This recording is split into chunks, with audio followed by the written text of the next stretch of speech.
आज मैं तुझे छोड़ूंगी नहीं, तेरी टुकड़े टुकड़े करके कुत्तों को मिला दूंगी। अरे पहले अपने ये बोल तो मुझसे बचा कर दिखा। आराधना और अंशिका एक दूसरे के बाल पकड़कर खींच रहे थे, तभी उन्हें देखकर सभी औरतों की भीड़ इकट्ठा होती है। ये क्या कर रही हो? पड़ोस की बहू होकर इस तरह झगड़ा छोड़ो एक दूसरे को। शीला दोनों बहू के बाल छुड़वाकर अलग करती है। देखिए, आप लोग इसे बिना मतलब का झगड़ रही है, मैं सही हूँ और ये गलत है। अच्छा तो फिर रात भर किट्टी पार्टी में कमर मटकाना जरूरी है या सुबह पूजा करना? आराधना चुप हो जा, तू मुझे सब बता। है अंशिका ही सही है, वैसे भी अरेंज मैरिज वाली बहू है तो सिर्फ नाटक करती है जैसे तू कर रही है। हाँ हाँ बिल्कुल, अरेंज मैरिज वाली बहू है तो बस ढोंग रचती है। लव मैरिज करके आई अंशिका ही सही है। सभी लोग अंशिका का साथ देते हैं और आराधना को अंशिका से माफी मांगनी पड़ती है।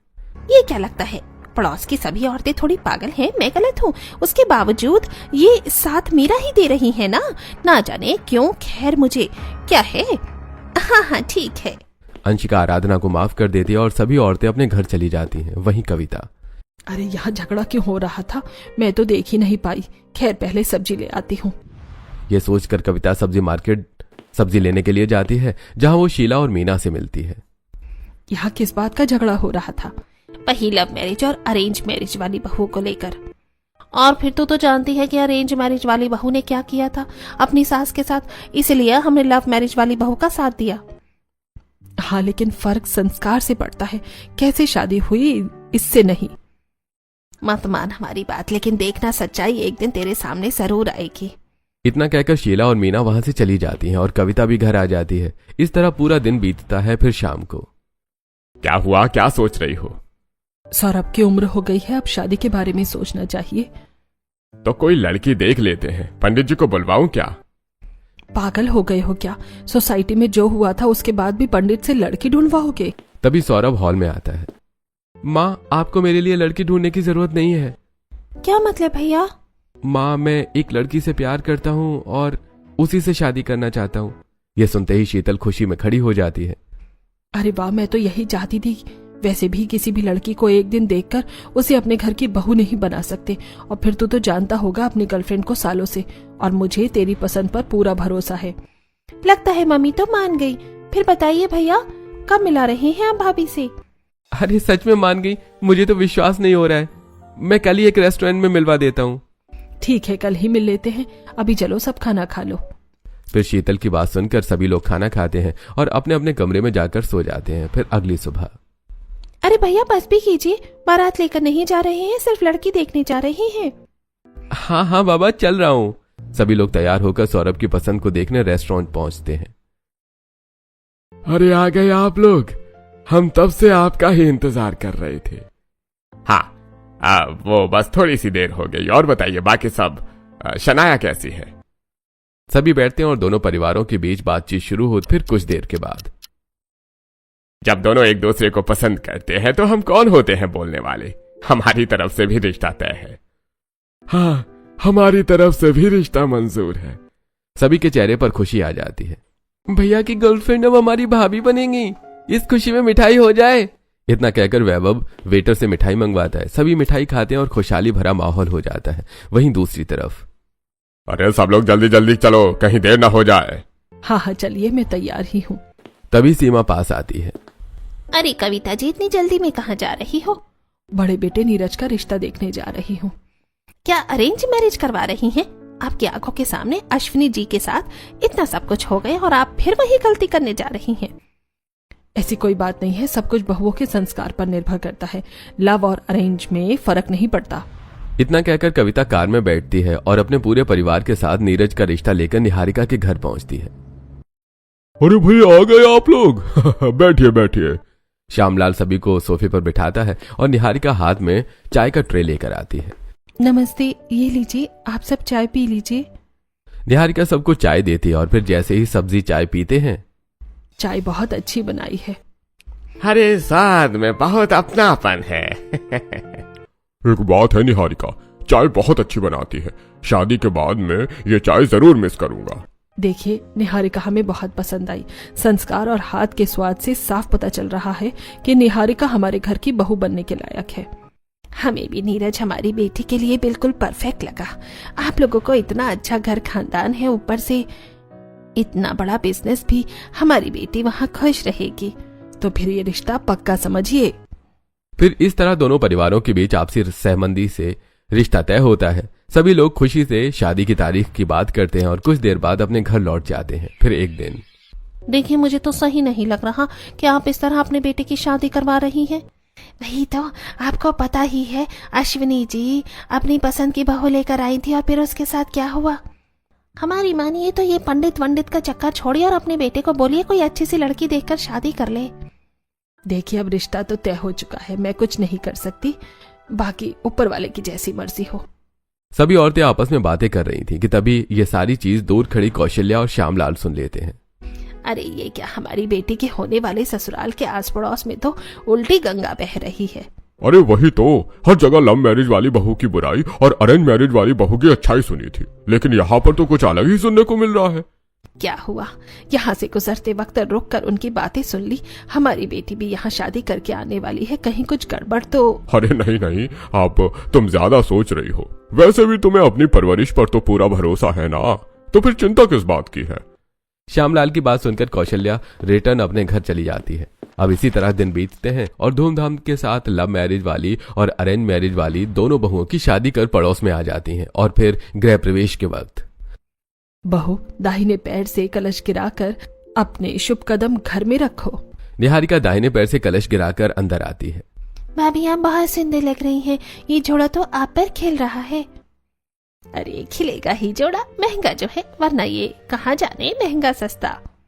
एक तो अरेंज मैरिज, ऊपर से गरीब घर की बहू, देख लो अब क्या होगा। मुझे अमीर गरीब से फर्क नहीं पड़ता, बहू हमारे घर के हिसाब से ढल जाएगी, बस संस्कार अच्छे होने चाहिए। बहू जा अपने कमरे में आराम कर ले, थकान दिख रही है। जी मम्मी जी, अभी आती हूँ। निहारिका सबके पैर छूकर अपने कमरे में चली जाती है। कौशल्या बहन, अब आप थोड़ा सतर्क हो जाइए। हमारे मना करने के बावजूद आपने वही किया जो अश्विनी जी ने किया था। अब बस आपका हाल उन्हीं की तरह ना हो। हाँ, बाकी हमें क्या है, चलते हैं। हमें अभी शीतल जी के घर भी तो जाना है, जरा उनके बेटे की पसंद को भी देख कर आए। इतना कहकर मीना और सभी पड़ोसन चली जाती हैं। सबके मना करने के बाद भी मैंने वही किया है जो शायद मुझे नहीं करना चाहिए था। कहीं मैंने कोई गलत कदम तो नहीं उठा लिया। सभी की बात सुनकर कविता थोड़ा डर जाती है और इसी डर के साथ अपने कमरे में जाकर वो सो जाती है। वहीं नीरज अभी तक सोई नहीं। कमरा साफ नहीं है, ऐसे कैसे सो?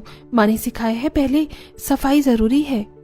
इतना कहकर निहारिका थकान होने के बावजूद कमरा साफ करती है और फिर दोनों सो जाते हैं। वहीं दूसरी तरफ, मामी जी जल्दी कीजिए, इस लहंगे में जान जा रही है। अरे बहू आरती तो करने दे। शीतल आरती करती है और शनाया गृह प्रवेश करती है। अब मैं कमरे में जाऊं? रुको, पड़ोसी आने वाले हैं, उनसे मिल लो। तभी दरवाजे पर मीना, शीला और सीमा आती हैं। अरे वाह, आपकी बहू तो बहुत सुंदर और समझदार लग रही है। अच्छा हुआ बेटे ने खुद पसंद की थी, वरना आप भी कौशल्या जी के जैसी गलती कर बैठती। अरे तो क्या उन्होंने अपनी पसंद की बहू लाई है? हाँ, अब तो भगवान ही बचाए उन्हें। ये लोग इस तरह की बातें क्यों कह रही हैं? आखिरकार इन लोगों को अरेंज मैरिज वाली बहुएं क्यों नहीं पसंद? क्या है इसके पीछे की वजह? ये सोचते हुए शनाया अपने कमरे में जाती है। इतना भारी लहंगा और ये गहने मुझसे नहीं अब सही जाएंगे। इतना कहकर वो सारी गहने चूड़ियां निकाल कर इधर उधर से करके वो सो जाती है। सौरभ कमरे में आता है। इतना साफ कमरा था, ये क्या कर दिया इसने? ओहो।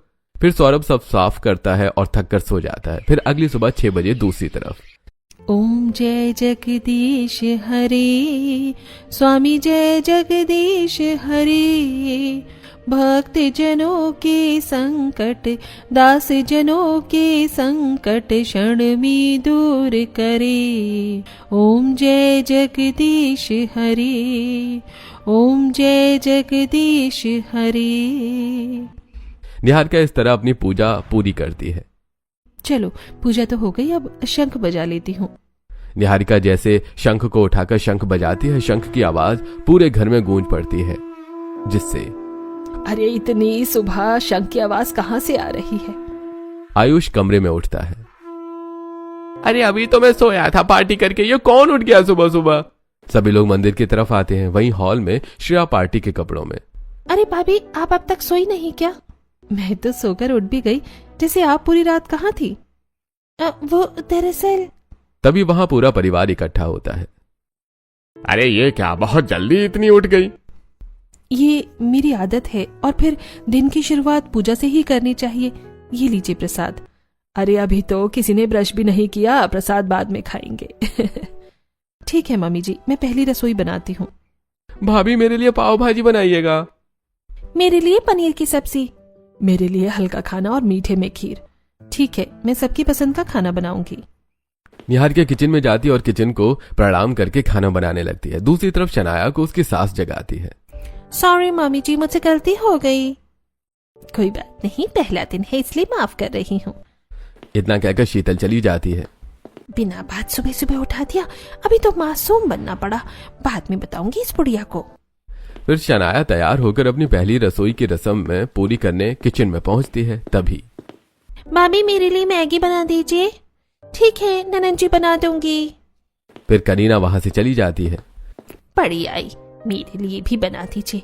घंटा में बना रही हूँ, बोल दूंगी मैगी खत्म हो गई थी। गुलाम थोड़ी ना हूँ मैं किसी की। फिर बड़बड़ाते हुए शनाया अपनी पहली रसोई की रस्म शुरू करती है और कुछ पकवान बनाकर सभी को खिलाती है।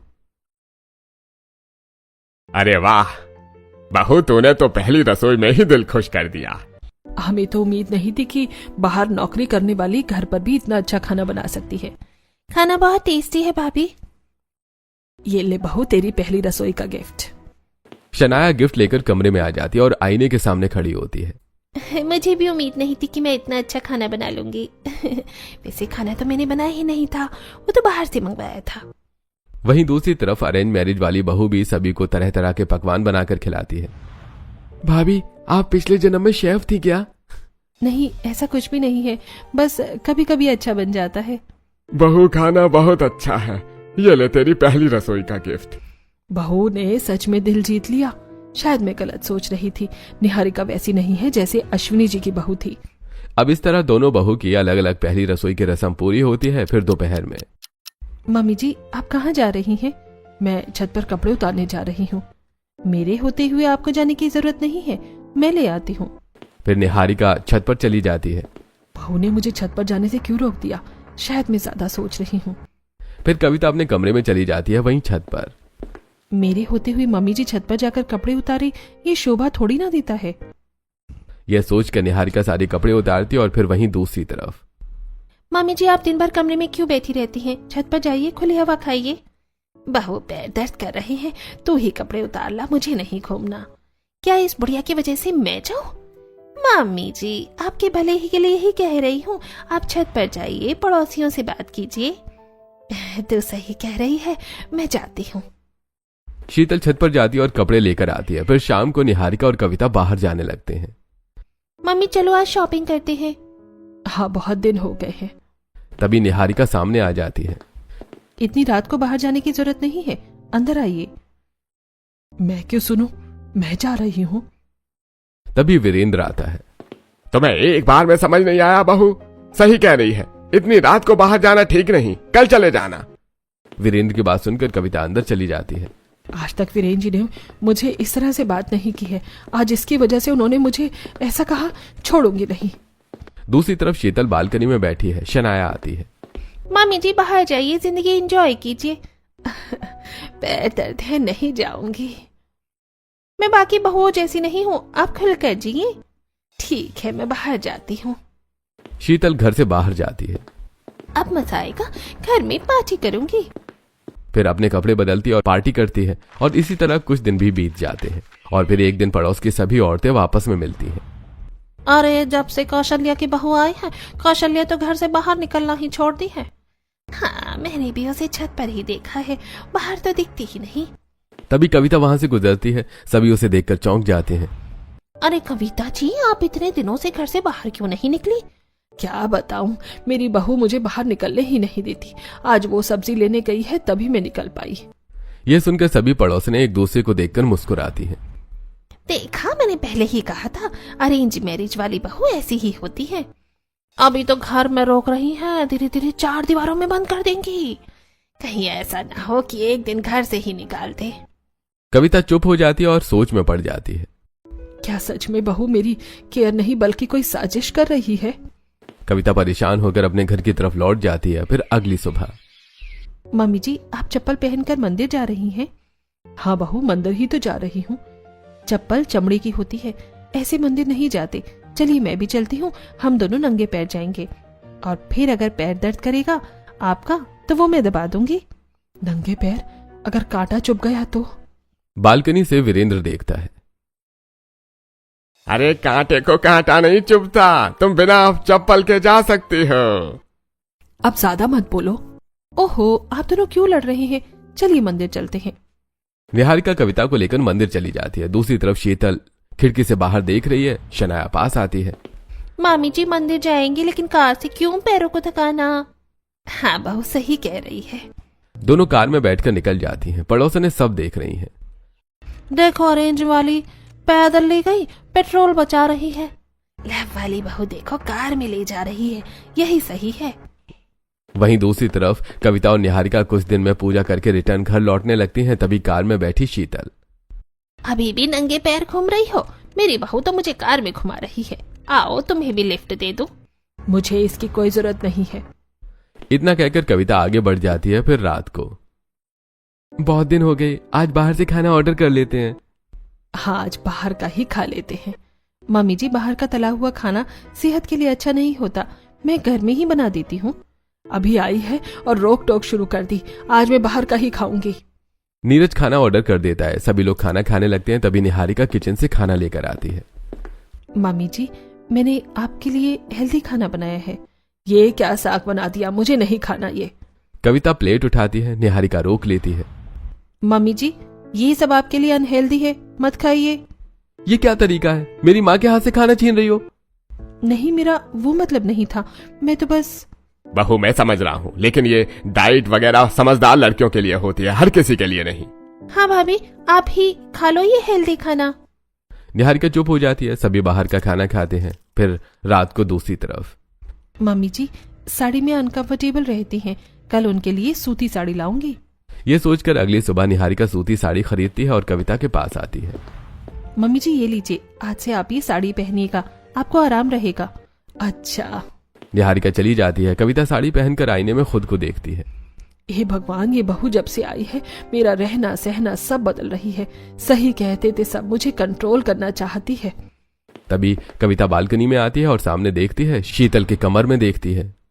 मामी जी आप ये बोरिंग साड़ी क्यों पहनती हैं? ये देखिए मैं आपके लिए 1 पीस लाई हूँ। बहू इस उम्र में ये सब ठीक नहीं लगेगा। नहीं मम्मी जी, एक बार पहनिए, आप बहुत अच्छी लगेंगी। फिर शनाया शीतल को जबरदस्ती 1 पीस पहनाती है। शीतल आईने में खुद को देखती है। अरे किसी ने देख लिया तो क्या होगा? कैसी बातें कर रही हैं? जिंदगी आपकी है, आप बहुत अच्छी लग रही हैं। आज इसी में पार्टी चलते हैं। कविता ये सब देख रही थी अपनी बालकनी से। एक वो है जो जिंदगी एंजॉय कर रही है और एक मैं हूँ, लव मैरिज वाली बहू ही अच्छी होती है। अब मैं भी वैसे ही जिंदगी जीऊंगी।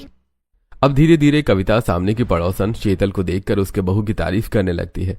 फिर एक दिन जब सभी किटी पार्टी में मिलते हैं तो अब कुछ कहने की जरूरत ही नहीं, दोनों को देखकर ही समझ आ रहा है किसकी कैसी हालत है। सच कहूँ तो शीतल को देखकर हमें भी उसकी तरह कपड़े पहनने का मन कर रहा है। सच में अब मुझे भी ऐसा ही बनना है। आज शाम को क्लब पार्टी जा रही हैं, तुम लोग भी थोड़े मॉडर्न कपड़े पहनकर, और साड़ी वाली पहनने की जरूरत नहीं है। हाँ मैं भी चलूंगी। तो फिर सही कहा, आज से हम लोग किटी पार्टी नहीं बल्कि नाइट क्लब पर डीजे पर डांस करेंगे।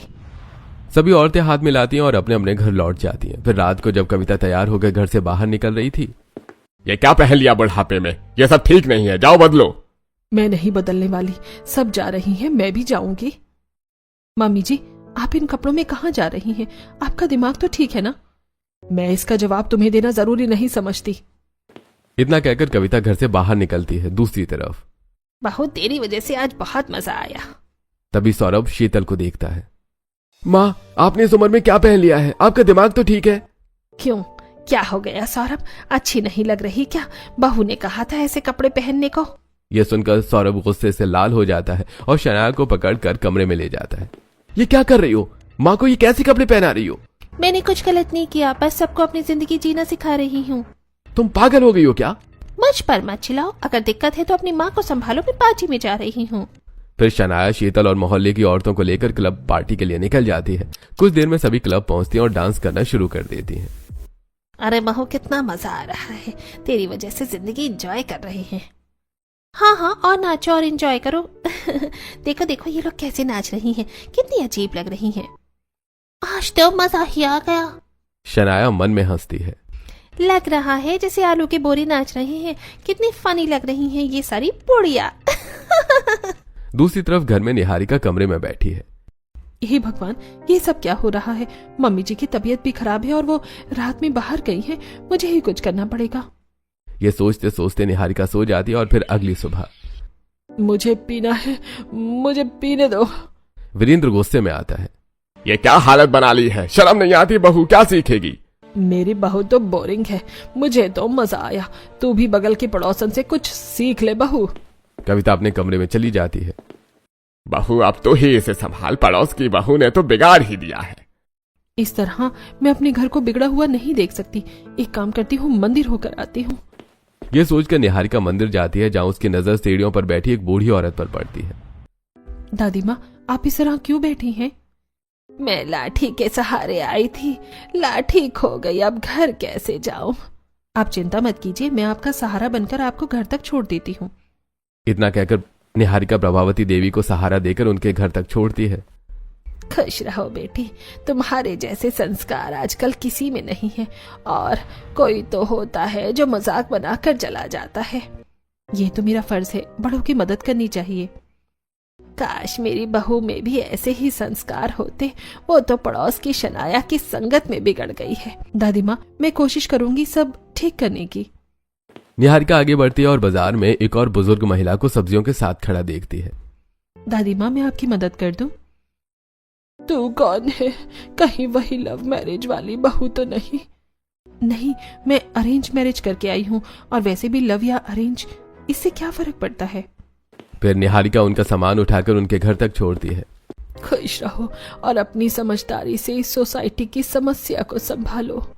निहारिका सिर हिलाती है और वापस बाजार की तरफ बढ़ जाती है। अब इसी तरह दिन बीतते हैं। अरेंज मैरिज वाली बहू के सही होने के बावजूद कोई उसकी बात नहीं सुनता और लव मैरिज की संगत में सब रंग जाते हैं। फिर एक दिन, अरे ये सलोनी कहाँ गई? फिर से वही मॉडर्न कपड़े पहनकर उस लव मैरिज वाली बहू के साथ पार्टी मनाने चली गई। दूसरी तरफ प्रभावती देवी सिर पकड़कर बैठी हैं। हे भगवान, मेरी बहू भी बिगड़ रही है, सास बनने की उम्र में जवान बनकर कमर मटका रही है। आज मैं नहीं छोड़ूंगी। सोसाइटी के कई मर्द शनाया की वजह से इकट्ठा होते हैं और शनाया के घर के नीचे पहुंचते हैं। अरे भाई बाहर निकलो, घर में छुपकर क्या बैठे हो? सभी की आवाज सुनकर शनाया के घर वाले बाहर आते हैं। मर्द गुस्से में टमाटर फेंकने लगते हैं। अरे ये क्या कर रहे हो? हमारी क्या गलती है? अरे गलती हमारी है जो तुम जैसी बहू के साथ अपनी बहुओं को रहने दिया। तुम्हारी वजह से हमारी बहुएं बिगड़ रही हैं। अरे अगर अपनी बहू को कंट्रोल में नहीं रखा तो हमसे बुरा कोई नहीं होगा। हाँ, अभी तो हम जा रहे हैं, लेकिन अपनी बहू पर लगाम नहीं लगाया तो हम छोड़ेंगे नहीं किसी को। फिर सभी मर्द गुस्से में वहां से चले जाते हैं। हे भगवान, ये क्या हो रहा है? ना बहू संभल रही है और ना सास। हे भगवान, लव मैरिज वाली की इतनी तारीफ सुनकर मैं लव मैरिज की और आज वही मेरे फांसी का फंदा बनकर अटक गई है। यह बालकनी में खड़ी निहारिका सब देख रही थी। आज टमाटर फेंक रहे हैं, कल कुछ और करेंगे मेरे परिवार के साथ। सौरभ की रेपुटेशन भी खराब हो रही है, मुझे कुछ करना पड़ेगा। आज रात किसी भी कीमत पर माँ जी को घर से बाहर नहीं जाने दूंगी। यह फैसला लेने के बाद निहारिका कुछ तरकीब लगाती है और फिर रात को जब कविता बाहर जाने लगती है, ये गेट बंद क्यों है? मम्मी जी, मैंने ताला लगा दिया है, अब आप मेरी परमिशन के बिना बाहर नहीं जाएंगी। मुझे कोई नहीं रोक सकता। इतना कहकर कविता तुरंत ताला तोड़ देती है। मैं शनाया के साथ पार्टी जरूर जाऊंगी। वीरेंद्र और नीरज आते हैं। अगर गई तो मुझसे बात मत करना।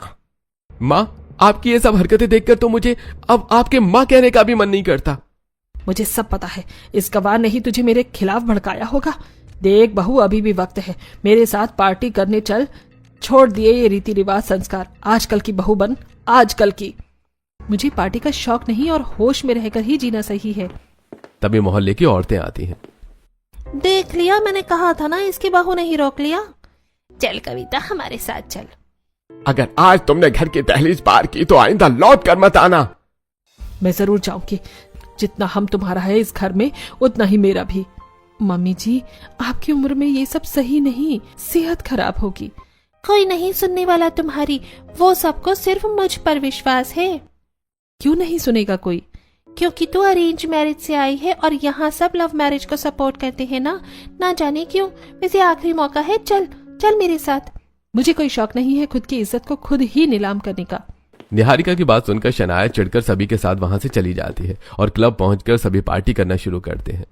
सच कह रहे हैं, हम लोग कुछ गलत तो नहीं कर रहे? हाँ, कहीं सच में बहू तो गलत तो नहीं। शनाया कभी गलत नहीं होती, और वैसे भी मैं हूं ना आप सबके साथ, आराम से डांस कीजिए। इतना कहकर शनाया डांस करने लगती है और सभी क्लब पार्टी एंजॉय करने लगते हैं। तभी अचानक पुलिस की रेड पड़ती है। अच्छा, जवान तो जवान, बूढ़ियों को भी जवानी का नशा चढ़ा है, सबको चलो लेकर थाने। नहीं, हमें छोड़िए, प्लीज हमें छोड़ दीजिए। पुलिस किसी की नहीं सुनती और सभी को पकड़ने लगती है। दूर खड़ी शनाया ये सब देख लेती है। ये क्या, मैं तो अपनी ड्रेस साफ करने गई थी, पुलिस कैसे आ गई? अच्छा मौका है, भाग जाती हूँ यहाँ से। और इन बुढ़ियों का क्या, आज जिंदा है कल मर जाएंगी। एक तरफ शनाया जो कि छुपकर भाग जाती है और वहीं दूसरी तरफ सारी औरतें जो पुलिस वैन में बैठकर पुलिस स्टेशन पहुंचती हैं। तभी अरे शनाया दिखाई नहीं दे रही, ये क्या हो गया? ये क्या, शनाया ने हमें धोखा दिया और भाग गई? चुपचाप बैठो, चिल्लाओ मत, कोई आगे दिक्कत नहीं होगी। पुलिस की आवाज से सभी चुप हो जाते हैं। इसी तरह पूरी जाती थी है। और फिर अगली सुबह, मेरी पत्नी कहाँ है? इतनी देर क्यों हो गई है? अरे आपकी बहू की वजह से सब परेशान है। अगर मेरी पत्नी जल्दी वापस नहीं आई तो कोई नहीं बचेगा। सभी आपस में झगड़ने लगते हैं। तभी निहारिका मंदिर से लौटते वक्त ये सब देखती है। ये क्या, अगर कोई भी औरत नहीं होती है, मतलब माँ जी भी घर नहीं आई होंगी। ये वक्त अच्छा करने का नहीं, समझदारी से काम लेने का है। निहारिका थोड़ा सोचती है और फिर सभी लोग जिस क्लब में हमेशा जाते थे वहां पहुंचते हैं। क्या आप शनाया को जानते हैं? अरे हाँ, कल पुलिस ने सबको पकड़ लिया, वो भी पकड़ी गई होगी। निहारिका तुरंत नीरज को फोन करती है। सब लोग पुलिस स्टेशन आ जाइए, मम्मी जी, शनाया और बाकी सब वही हैं। निहारिका की बात सुनकर सब पुलिस स्टेशन पहुंचते हैं और निहारिका सभी की बेल करवाती है। इस बार छोड़ रहा हूँ, अगली बार अगर कुछ हुआ तो सीधे जेल जाएंगे। हमें माफ कर दीजिए, ऐसा दोबारा नहीं होगा। फिर सभी निहारिका के घर साथ लौटते हैं और सबका ध्यान शनाया पर पड़ता है। हम सब पूरी रात जेल में थे और शनाया हमें छोड़कर भाग गई। देखा, जिस अरेंज मैरिज वाली बहू की तुम लोग बातें नहीं सुन रहे थे, आज उसी ने तुम सबको बचाया है, वरना अभी जेल में चक्की पीस रहे होते। हाँ बहू, तूने हमें सच में बचा लिया। लव मैरिज वाली ने तो धोखा दे दिया है, मुसीबत के वक्त छोड़कर भाग गई। सभी पड़ोस की औरत में अरेंज मैरिज वाली बहू से माफी मांगती हैं और अपने अपने घर लौट जाती हैं। और फिर दोपहर तक मेरा पेट बहुत ज्यादा दर्द कर रहा है। अच्छा, पेट दर्द कर रहा है? 2 घूंट शराब और पी लो, क्या पता ठीक हो जाए। इतना कहकर वीरेंद्र वहां से चला जाता है। मम्मी जी, आप दवाई खाकर सो जाइए, मैं आपके साथ हूँ। सबके चक्कर में मैं अपने पूरे परिवार से ही दूर हो गई। भगवान, कितनी बड़ी गलती कर दी मैंने। वहीं दूसरी तरफ, मेरा सर बहुत ज्यादा घूम रहा है। माँ, आपके लिए 2 पैक बना दूं? पीने के बाद आप भी झूमने लगोगी। बेटा, ऐसा क्यों बोल रहे हो? सर फट रहा है दर्द से। अरे अब तुम जियो या मरो, हमें उससे कोई फर्क नहीं पड़ता। तुमने अपनी हालत हमसे पूछ कर नहीं बनाई है। वहीं शीला के घर में, क्यों, जा डांस कर, जा नाइट पार्टी कर। निकल गई सारी जवानी, बुढ़ापे में चली थी अपने शौक पूरे करने। दूसरी तरफ पूरे मोहल्ले में रात को ज्यादा पीने की वजह से सभी की तबीयत खराब हो जाती है, लेकिन उसके बावजूद उनके पति, उनके परिवार वाले उनसे बात नहीं करते हैं। सुनो ना, मुझे तुमसे कुछ बात करनी है। लेकिन मुझे तुमसे कोई बात नहीं करनी। मैंने तो तुमसे शादी करके ही अपनी जिंदगी की सबसे बड़ी गलती कर दी। सौरभ भी वहां से चला जाता है। धीरे धीरे सभी को अकेलापन महसूस होता है और उन्हें उनकी गलतियों का एहसास होता है। इन्हीं के साथ औरतों की तबीयत भी ठीक होती है। और फिर, अरे आप सब लोग ठीक हो गए? तो फिर क्यों ना आज रात को हम सब पार्टी में चले? हम एक ही गलती बार बार दोहराते नहीं हैं। अब ना ही हम तुम्हारी संगत में रहेंगे और ना ही तुम्हारे साथ कहीं आना जाना करेंगे। तुम्हारी वजह से हम हमारे पूरे परिवार वालों से दूर हो गए हैं। ये हमारी लाइफ है, अब हम एंजॉय भी ना करें क्या? तभी वहां सौरभ आता है। करो एंजॉय, लेकिन मुझे डिवोर्स देने के बाद। आप मजाक कर रहे हैं ना? अरे कोई मजाक नहीं कर रहा है। अब हम सब ने फैसला लिया है, कोई भी अपनी पत्नी से बात नहीं करेगा। तुम लोगों की वजह से हमारी बहुत बेइज्जती हुई है। सभी औरतें बहुत ज्यादा परेशान हो जाती हैं और डिवोर्स पेपर देख शनाया फिर उसकी गलती का एहसास होता है और वो तुरंत सौरभ के पैर पकड़ लेती है। देखिए, मुझे इस बात का अंदाजा नहीं था। मेरी गलती की वजह से इतना सब कुछ हो जाएगा। मुझे माफ कर दीजिए महिंद्रा, कभी अपनी गलती नहीं दोहराऊंगी। हाँ, आप सब लोग हमें माफ कर दीजिए। दोबारा कभी ऐसी गलती नहीं करेंगे। हमसे ही गलती हो गई थी अरेंज योर लव मैरिज की बहू के चक्कर में पड़कर। सभी औरतें अपने अपने पतियों और सास से माफी मांगती हैं। किसी को माफी मांगने की जरूरत नहीं है। आप सभी को अपनी गलतियों का एहसास हो गया है, यही बहुत है। और रही बात डिवोर्स की, तो ये सब तो बस एक नाटक था, तुम्हें तुम्हारी गलतियों का एहसास दिलाने के लिए। निहारिका बहू, तू भी हमें माफ कर दे। अश्विनी जी की बहू ने शुरुआत में उनके साथ अच्छा बर्ताव करके उनकी सारी संपत्ति अपने नाम करवाने के बाद उन्हें जेल में भर्ती करवा दिया था। इस वजह से हम अरेंज मैरिज वाली बहू को गलत समझते आए, लेकिन यहाँ पर तो तूने अपनी सास को जेल से निकलवाया है। सच में आज एक गलतफहमी तो दूर हो गई। अरेंज और लव मैरिज में कोई फर्क नहीं पड़ता, बस संस्कार अच्छे होने चाहिए। हाँ, और अब से हम सब अरेंज और लव मैरिज वाली बहू का नहीं बल्कि सही और गलत का साथ देंगे, बिल्कुल निहारिका बहू की तरह। इस तरह पड़ोस में आई लव और अरेंज मैरिज वाली बहू की कहानी खत्म होती है और पूरा मोहल्ला एकजुट होकर खुशी खुशी रहने लगता है।